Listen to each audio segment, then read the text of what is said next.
John Wayne Gacy was born March 17, 1942 in Chicago, Illinois. On the outside, regular, blue-collar American family. Inside the house, straight tensions. His dad was a heavy-drinking, abusive man who constantly called him weak. Gacy grew up trying to prove he was man enough, but nothing was ever good enough. He had health issues as a kid, too, heart problems that kept him from roughhousing like other boys. So he stayed inside more, isolated, watching, thinking. As he got older, he struggled with his identity, especially his sexuality. But this was the 1950s. You didn't talk about that.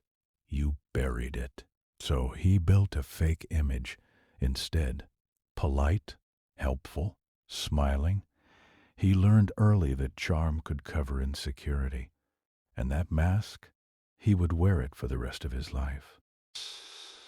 In the 1960s, Gacy moved to Iowa, got married, and tried to live that all-American dream.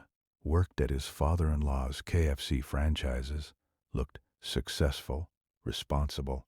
On paper, model citizen. But behind closed doors, something darker was brewing. He started targeting teenage boys, luring them in with trust, money, or fake authority. In 1968, he was caught and convicted of sexually assaulting young boys, sentenced to 10 years. But here's the crazy part. He only served about 18 months. He acted like a model inmate, polite, cooperative. So the system believed he was rehabilitated.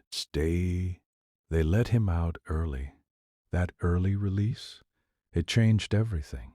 Because instead of stopping, he got smarter, more careful, more calculated. The monster didn't disappear. It just learned patience. Back in Chicago in the early 1970s, Gacy divorced and started fresh. He launched a construction company called PDM Contractors. Hired teenage boys and young men, especially vulnerable ones who needed cash, runaways, drifters, kids people wouldn't look for too hard. At the same time, he built a reputation, active in local politics, community events, friendly neighbor. And then there was Pogo the Clown. Yeah, he dressed as a clown for parties and charity events, smiling face paint, bright costumes, kids laughing, parents trusting him. Nobody knew that behind that friendly mask was something cold and predatory. Around 1972, the killings began. And once they started, they didn't stop. Gacy had a routine. He'd invite victims to his house, sometimes promising work, sometimes flashing money, sometimes just acting cool and friendly. Once inside, he'd show them a magic trick with handcuffs. He'd cuff one wrist, then accidentally lock the other. Suddenly, it wasn't a joke anymore. That's when the control kicked in. He assaulted them, tortured them, then strangled them using a rope and stick device he twisted tighter and tighter. He called it a tourniquet. Cold, calculated. Between 1972 and 1978, he murdered at least 33 young men and boys. Most were buried in the crawl space under his house. Think about that. He was eating dinner, watching TV, living normal life, while bodies decomposed beneath him. Evil wasn't hiding in the woods. It was living in suburbia. In December 1978, a 15-year-old named Robert Piest disappeared after telling his mother he was meeting a contractor about a job. That contractor? Gacy. This time, police paid attention. They started digging into his past. The smell around his house had been noticed before. He blamed plumbing issues, but investigators weren't buying it anymore. They surveilled him, questioned him, got a search warrant, and when they opened that crawl space, the nightmare came out.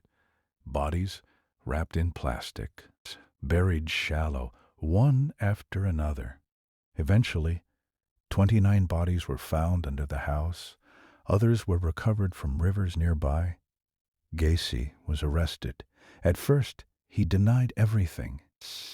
Then he confessed, calm, detached, like he was talking about yard work instead of murder. His trial started in 1980. The defense tried the insanity angle, saying he had multiple personalities, but the jury saw through it. This wasn't chaos. This was planning. He knew exactly what he was doing. He was convicted of 33 murders and sentenced to death. While on death row, Gacy painted clown pictures. Sold them. Some people actually bought them. The same man who buried bodies under his house was now painting smiling clowns in prison. That contrast, disturbing.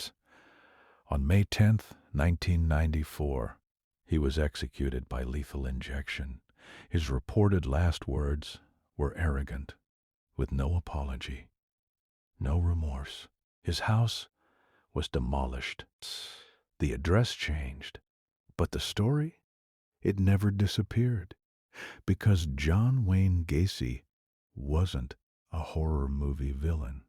He was real, and that's what makes it terrifying.